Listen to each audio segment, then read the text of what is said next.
बिस्मिल्लाहिर्रहमानिर्रहीम। Dear students, अस्सलाम वालेकुम। वालेकुम अस्सलाम। आपकी सेहत कैसी है? अल्हम्दुलिल्लाह। माशाल्लाह। Our topic is applications of the total internal reflection। आज का जो हम टॉपिक करने जा रहे हैं वो है applications of total internal reflection के बारे में। ठीक है, इसमें से आज हम जो सबसे पहला टॉपिक उठा रहे हैं वो है टोटली इंटरनल रिफ्लेक्टिंग प्रिज्म, यानी ऐसा प्रिज्म जो कि लाइट रेज को टोटली अंदर की तरफ मोड़ देता है, उसे हम क्या बोलते हैं? Totally internal reflecting prism. Okay, so a prism whose one of the angle is of 90 degree and other two remaining angles are 45 degree each will be named as totally reflecting prism। यानी इसको हम right angle prism का नाम देते हैं। क्यों? इसमें एक एंगल कौन सा आ गया? 90 डिग्री का। ये बहुत सारे जो ऑप्टिकल इंस्ट्रूमेंट्स हैं उनमें राइट एंगल प्रिज्म का हम इस्तेमाल करते हैं ताकि लाइट रेज को हम रिफ्लेक्ट कर सकें, इंटरनल रिफ्लेक्शन में ला सकें। ओके, तो इसके जो यूजेस हैं वो कौन कौन से ऑप्टिकल इंस्ट्रूमेंट्स करते हैं? इनमें हम बात करते हैं प्रिज्म बाइनोकुलर की, यानी जिसे आम जुबान में दूरबीन कहा जाता है, पेरिस्कोप की जो इस्तेमाल करती हैं आबदोज़ें। ठीक है, इस तरह काफ़ी सारे इंस्ट्रूमेंट्स हैं जिनमें टेलीस्कोप भी हम डिस्कस कर सकते हैं। यानी कौन कौन से हैं? Telescope, prism binocular and the periscope. अच्छा, आज हम थोड़ा सा इनके बारे में डिस्कस करेंगे कि ये कैसे जो है ये रिफ्लेक्शन करवाते हैं। जो टोटली रिफ्लेक्टिंग प्रिज्म होता है ना, उसकी शेप होती है ऐसी, यानी एक एंगल आ गया इसमें 90 का और बाकी दोनों कितने के? ये भी 45 और ये भी 45। ओके, ए बी एंड सी। अब इसमें जो प्रिंसिपल इस्तेमाल होता है वो टोटल इंटरनल रिफ्लेक्शन कहलाता है। क्या कहलाता है? Total internal reflection. मतलब क्या हुआ कि if you strike a ray of light whose angle of incidence is greater than the critical angle, then it will not refract. ये बाहर की तरफ यूं नहीं जाएगी। ठीक है, it will bend inward and reflect, यानी ये अंदर की तरफ मतलब मुड़ जाएगी। जिस एंगल से आई है उसी एंगल से आगे ये मुड़ जाएगी। यानी अगर हम नॉर्मल यहाँ पे ड्रॉ करते हैं ना, तो ये एंगल ऑफ इंसिडेंस है इसका और ये एंगल ऑफ रिफ्लेक्शन है इसका। अब ये जो टोटली रिफ्लेक्टिंग प्रिज्म है उसका एंगल ऑफ इंसिडेंस 45 डिग्री का होता है और उसका एंगल ऑफ रिफ्लेक्शन भी कितने का होता है? 45 डिग्री का। इसका मतलब है कि टोटल जो बेंडिंग हो जाती है उसका एंगल बनता है 90 डिग्री। ओके, ये देखें, यहाँ ये जो रे है इस फेस AC को परपेंडिकुलर स्ट्राइक कर रही है। आपको मैंने इस टॉपिक के स्टार्ट में पिछले लेक्चर में ये समझाया था कि अगर कोई भी रे किसी दूसरे मीडियम में परपेंडिकुलर स्ट्राइक करती है, it will be parallel to the normal. जो चीज़ नॉर्मल के पैरेलल होती है वो किसी तरफ को भी बेंड नहीं होती, वो सीधी जाती है। हालांकि ये एयर से किस में दाखिल हो रही है? ग्लास में। लेकिन फिर भी किसी किस्म की कोई बेंडिंग यहाँ पे नहीं है, क्योंकि ये रे कौन सी है? परपेंडिकुलर रे। ओके बेटा। अच्छा, अब ये देखें ए बी पे ये रे दोबारा परपेंडिकुलर स्ट्राइक कर रही है, इसका मतलब ये यहाँ से सीधी बाहर आ जाएगी। ओके, ये इसका बेसिक मैकेनिज्म है कि जिसके ज़रिए ये काम करती है। अब फर्ज करो आपके पास एक ऑब्जेक्ट आपने इसके सामने रखा हुआ है जिससे ये लाइट रेज आ रही हैं, ये दूसरी इसकी यानी बेस से लाइट रेज स्ट्राइक करेगी इस हाइपोटेनस को। ये क्या है? इसका हाइपोटेन्यूज। तो ये भी 90 पे क्या हो जाएगी? यूं बेंड हो जाएगी। इस तरह देखें, हेड वाली रे आ गई इस जगह पे और बेस वाली रे आ गई इस जगह इसने उसकी जो शेप है वो क्या कर दी, हल्की सी चेंज कर दी। Okay Yes, sir. अच्छा, ये फिनोमेना इस्तेमाल होता है पेरिस्कोप्स में। किन में? Periscopes. Periscope is an instrument, is an optical instrument which is used by the sailors, by the marine persons which work in the submarine। यानी वो जो फौजी वगैरह जो वहाँ पे बहरिया के जो लोग हैं वो सबमरीन में जो बैठे होते हैं वो ऊपर समंदर की सतह के ऊपर क्या हो रहा है उसको देखने के लिए इसका इस्तेमाल करते हैं।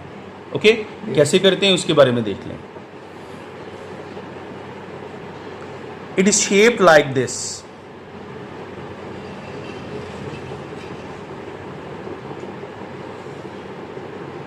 ओके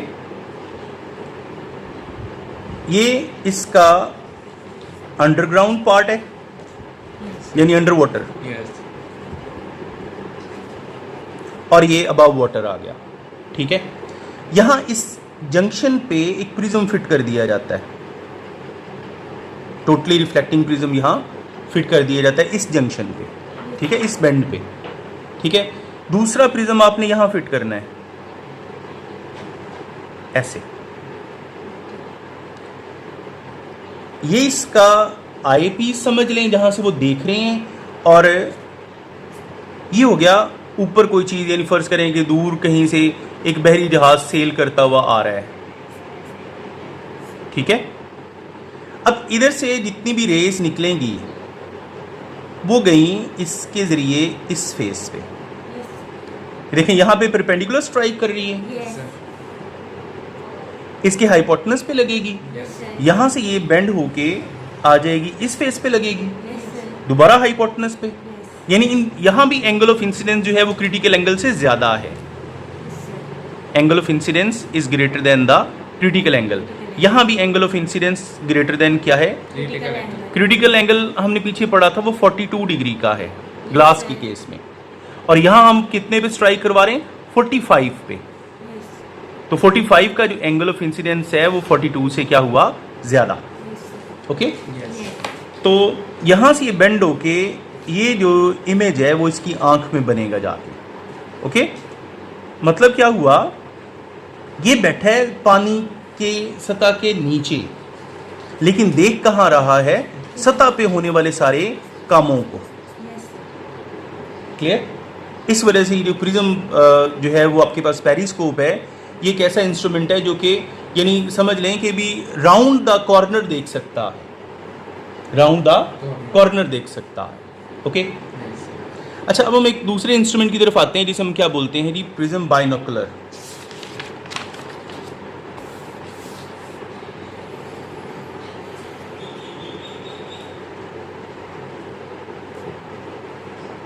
ओके ज़रा देखें इसका जो बेसिक जो स्कीमेटिक डायग्राम है ना, इसके बेसिकली दो आई पीस होते हैं, यानी आप दोनों आंखों के साथ उसे फिक्स करके देख रहे होते हो।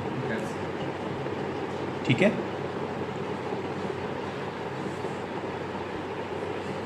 यानी समझ लें मैं उसका एक वाला पोर्शन जो है वो बनाने जा रहा हूँ। Okay Yes.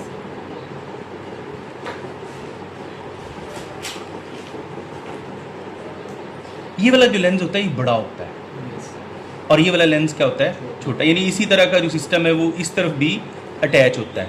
ठीक है, यानी मैंने एक साइड इसकी बनाई है, समझ आ जाएगी आपको। Yes, sir. ओके अब देखें, आपने ना यहाँ से जो दूर किसी चीज़ से जो लाइट आ रही है सबसे पहले लगती है वो इस प्रिज्म पे।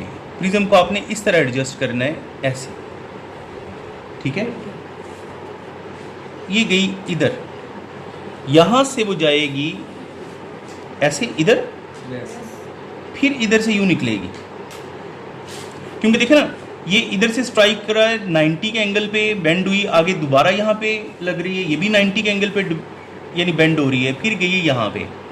अब यहाँ पे करके थोड़ा सा एक और प्रिज्म फिट कर दिया जाता है। Yes. ठीक है, ऐसे। ओके अब देखें, ये रे गई यहाँ पे स्ट्राइक करेगी, फिर इधर गई, दोबारा बेंड हुई, यहाँ से आके वो आपकी आंख में दाखिल हो रही है। Okay, Yes. यानी जो रे का पाथ है ना, इधर से वो किसी भी चीज का जो इमेज है वो लेके आ रही है, इधर से गई, फिर यहाँ पे आके इधर लगी है, इधर लगी, फिर दोबारा ये आपकी आंख में एंटर हो रही है। इनमें बस प्रिज्म से यूज होते हैं, इनमें लेंसेज यूज नहीं। जी मैं आता हूँ उसका।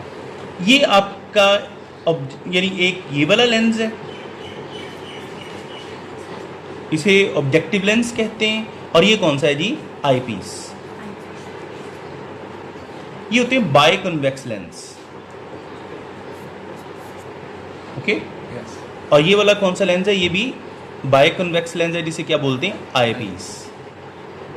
ओके बेटा, तो दूर अगर आप किसी भी चीज़ को देखना चाह रहे हैं तो आप इसका इस्तेमाल कर सकते हैं। इसके बारे में एक और चीज़ भी बताता हूँ कि अगर आप इसे उल्टा करके देखेंगी तो आपको नज़दीक की चीज़ बहुत दूर दिखाई देगी। क्लियर हो गया बच्चे? Yes, sir. क्लियर? Yes. यानी क्या फिनोमेना हमने इस्तेमाल किया इसमें? प्रिंसिपल कौन सा इस्तेमाल हुआ है इसमें? इसमें टोटल Internal Total reflection. हाँ। Okay, Yes. और उसमें हमने क्या चीज़ चेक की कि R angle of incidence should be greater than the critical Critical angle, क्योंकि क्रिटिकल एंगल की जो कंडीशन है वो मेन है कि एंगल ऑफ इंसिडेंस जो है वो क्रिटिकल एंगल से बड़ा होना चाहिए। टोटल इंटरनल रिफ्लेक्शन के लिए angle of incidence critical angle से बड़ा होना चाहिए। Yes. और जो रे है वो डेंसर मीडियम से डेंसर में भी बाउंस हो जाए, डेंसर से डेंसर ही में ही बाउंस हो जाए। Okay, Yes. यानी इसको अगर मैं थोड़ा सा बड़ा करके दिखाऊं आपको तो ये यूं है, यानी ये दोनों 45 के, Yes. ये मेरे से वैसे 90 का सही नहीं बना, लेकिन ये एंगल कौन सा होता है इसका? 90 डिग्री का। Okay, Yes. यहाँ से जो रे आएगी इस पे स्ट्राइक करके इधर जाएगी और फिर यूं आ जाएगी। इसकी टोटल बेंडिंग कितने पे हो जाएगी?